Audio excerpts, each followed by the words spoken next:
მე ვიმყოფები ქალაქ პეტახტიკვაში, რომელიც დაახლოებით თელავივიდან 15 წუთის მანძილზე მდებარეობს. მოგვიწოდა, რა თქმა უნდა, როგორც ყოველთვის ისრაელი სულს რუნავს ჩვენ უსაფრთხოებაზე და წინასწარ გვაფრთხილებს. ამჟამად სიწყნარია, სულ რამდენიმე წუთის წინ იყო, 9 საათის წინ იყო გამოშვებული დაახლოებით 200-ზე მეტი რაკეტა. უმეტესობა ჰაერში ააფეთქეს რკინის გუმბათმა, მაგრამ ჩამოვარდა ერთი რაკეტა თელავივში და რამდენიმე დაახლოებით 5 რაკეტის ნაწილი. დაშავებულები არიან, მაგრამ ძალიან მცირე რაოდენობით და აქვს უმეტესობას მსუბუქი დაზიანება, სვერპლი არ არის და ქართველებთან, რომლებიც აქ ცხოვრობენ და მაქვს ცდომა, ისინი ჯერჯერობით ყველანი უსაფრთხოდ არიან და უკვე მივიღეთ გაფრთხილება, რომ შეგვიძლია დავტოვოთ ბომბდამცავი ოთახები. კი ბატონო, მარიამ, დამატებით რის თქმა შეგიძლიათ, აი ბოლო ცნობები რა არის ის, მაგალითად, რასაც თუნდაც ადგილობრივი მედია იუწყება, თუ გაქვთ რაიმე ინფორმაცია, თუ მოდის თუნდაც შეტყობინებების სახით რაიმე ინფორმაცია სიახლეებთან დაკავშირებით?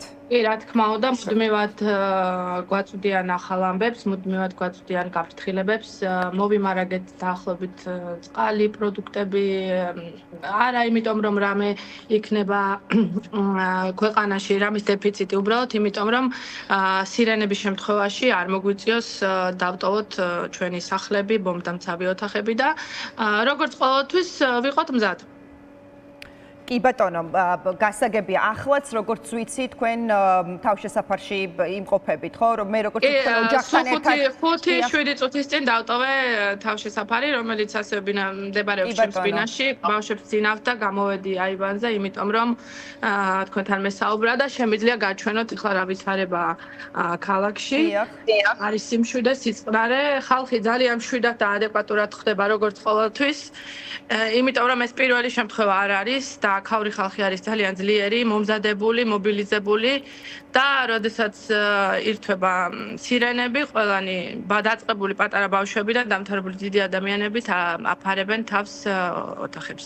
და როგორც ახლა მომაკვდეს ცნობები, დაახლოებით 1-2 წუთის შემდეგ შეიძლება კიდევ გამოუშვან. კი ბატონო, აღარ დაგაყოვნებთ ქალბატონო მარიამ, თავარი არის ის, რომ თავს უსაფრთხოდ გრძნობთ, როგორც თქვენ ამბობთ, პანიკაც არ არის ბუნებრივია, იმიტომ რომ იმდენად ზამზად პანიკა მცირედი პანიკა, ისიც უფრო ალბათ უფრო ემიგრანტების პანიკას გულისხმობთ ალბათ, მაგრამ ვინც აქ უკვე დიდი ხანია ცხოვრობს, ისინი მიჩვეულები არიან და რამდენიმე პირადად ვესაუბრე და მომზადებულები არიან მაქსიმალურად და ახლოს არიან ასევე თავშესაფრებთან. ყველას არ აქვს, ხა მოგეხსენებათ ემიგრანტებს, ყველას არ აქვს თავდაცვის ოთახი ბინაში, მაგრამ ყველა კორპუს ქვემოთ სართულზე აქვს, თითქმის ყველა კორპუს აქვს დამცავი ოთახი და კორპუსის ბინადრები წინასწარ, როდესაც არის საგანგაშო მდგომარეობა, წინასწარ ამზადებენ, ხსნიან, მიაქვთ პირველადი საჭიროების ნივთები, წყალი, მედიკამენტები, რაღაცა ელემენტარული საკვები, რომ სირენების და ომის შემთხვევაში იყვნენ მომზადებულები.